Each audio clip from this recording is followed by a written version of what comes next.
নমস্কাৰ, আজি আমি ফিজিক্সৰ প্ৰেক্টিকেল এটা কৰিবলৈ আছোঁ, য'ত আমি reflection of light through glass slave কৰিবলৈ ওলাইছোঁ।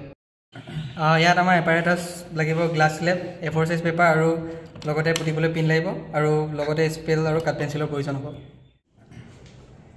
এতিয়া আমি প্ৰথমে গ্লাছ স্লেবৰ চাইড চাইডে ইয়াৰ কাট পেঞ্চিলৰ সহায়ত ইয়াৰ পৰিসীমাটো আঁকি ল'ম।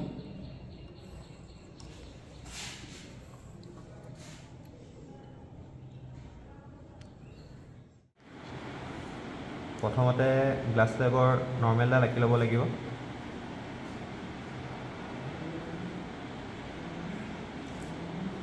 তাৰপিছত কোণমাপক যন্ত্ৰৰ সহায়ত 30 ডিগ্ৰী এংগলত নৰ্মেলৰ পৰা ইনচিডেণ্ট ৰেডাল আমি আঁকি ল'ম।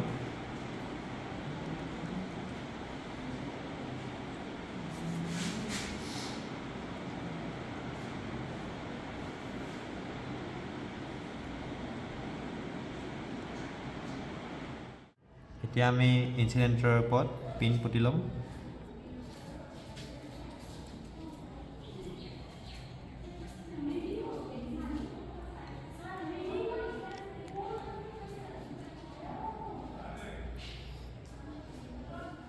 এতিয়া গ্লাছ স্লেবৰ পৰিসীমাৰ ওপৰত প্ৰথমে গ্লাছ স্লেবটো লৈ ল'লোঁ।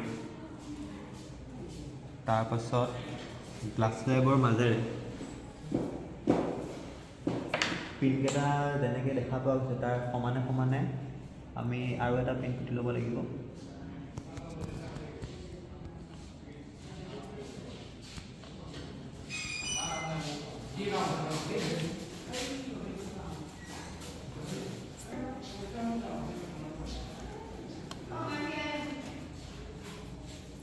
এতিয়া পিনকেইটা য'ত ফুটা হৈছে তাৰ সেই পইণ্ট দুটা আমি স্কেলৰ সহায়ত জইন কৰি দিব লাগিব।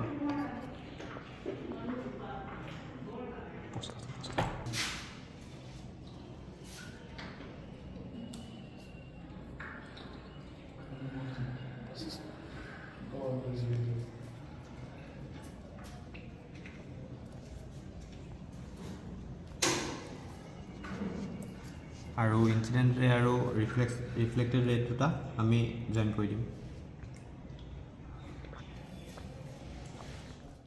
এতিয়া আমি গুণমান যন্ত্ৰৰ সহায়ত গ্লাছ স্লেবৰ এটা নৰ্মেল ডালৰ সৈতে 60 ডিগ্ৰী কোণ হোৱাকৈ এটা কোণ ল'ম।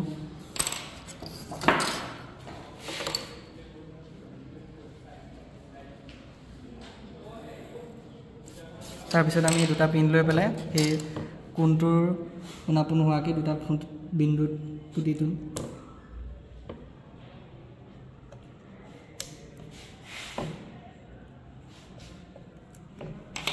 এতিয়া আমি ইয়াতে গ্লাছ স্লেবটো বহাই গ্লাছ স্লেবৰ মাজেৰে এই পিন দুটা চাই তাৰ ঠাইত এই পিন দুটাৰ পুতি দিম।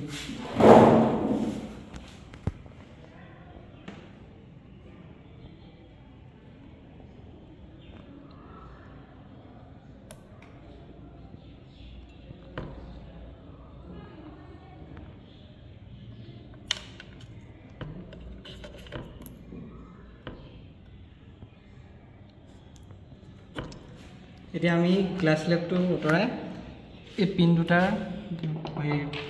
দুটা সংযোগ কৰি দিম।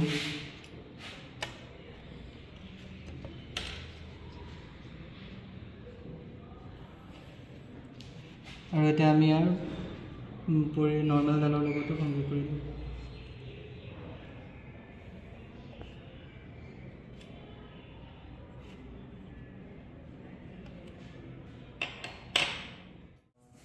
সহায়ত আন দুটা পিন সমানকৈ বহাই ল'ম। এতিয়া আমি গ্লাছ স্লেবৰ মাজেৰে দুটা পিনটো বহাম।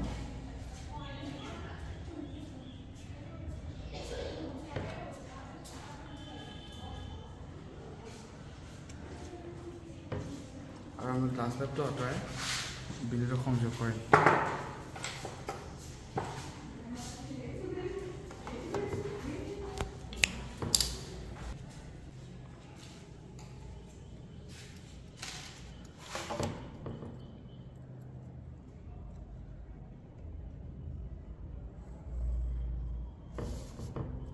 আমি এতিয়া এডাল সৈতে সংযোগ কৰি দিম।